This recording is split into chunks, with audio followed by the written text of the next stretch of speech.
What up, Morning Manna team? I am so excited to be with you for this coming week.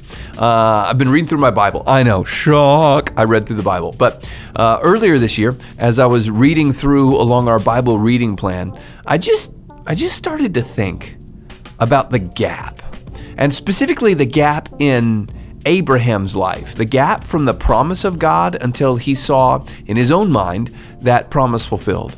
And I think probably every one of us could identify with the gap.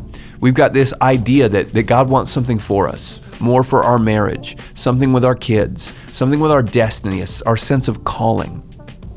But it doesn't happen yet. It's like God speaks to you and says, I'm going to provide for you. I'm going to be with you. This is going to work out. But you're waiting. And so in the midst of that waiting, in the midst of the gap, what are some things we should do? What are some things we should not do? And I want to look at the life of Abram, later Abraham. You could see this if you wanted to read through on your own time, though you've probably already read through it earlier this year. Genesis 12-ish, well, really Genesis 12, to about Genesis 23, kind of tell the narrative, the story of Abram, later Abraham, and his wife Sarah, and then his offspring Isaac, and of course Ishmael, and then there's actually some other kids after that. And in the midst of all that, I love exploring the do's and the don'ts from the same life.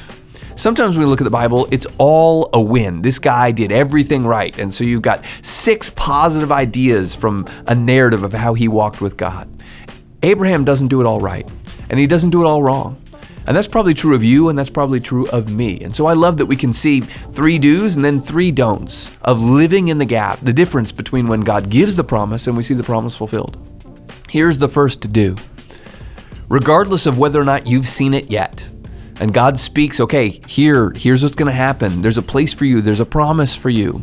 There's always going to be that next step, and that is to obey. So my first do in the gap, the distance between when God speaks, when God gives you the promise, and when you see it fulfilled, is to obey. You've heard my dad say 1,000,000 times that the most faith-filled words, the 3 most faith-filled words in the Old Testament, so Abram went.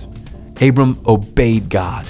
He left his homeland where it would have been easy, and he followed what God told him as he walked to the promise. Step number 1 in the gap between whatever your promise is and its fulfillment, obey God. God bless you. See you tomorrow.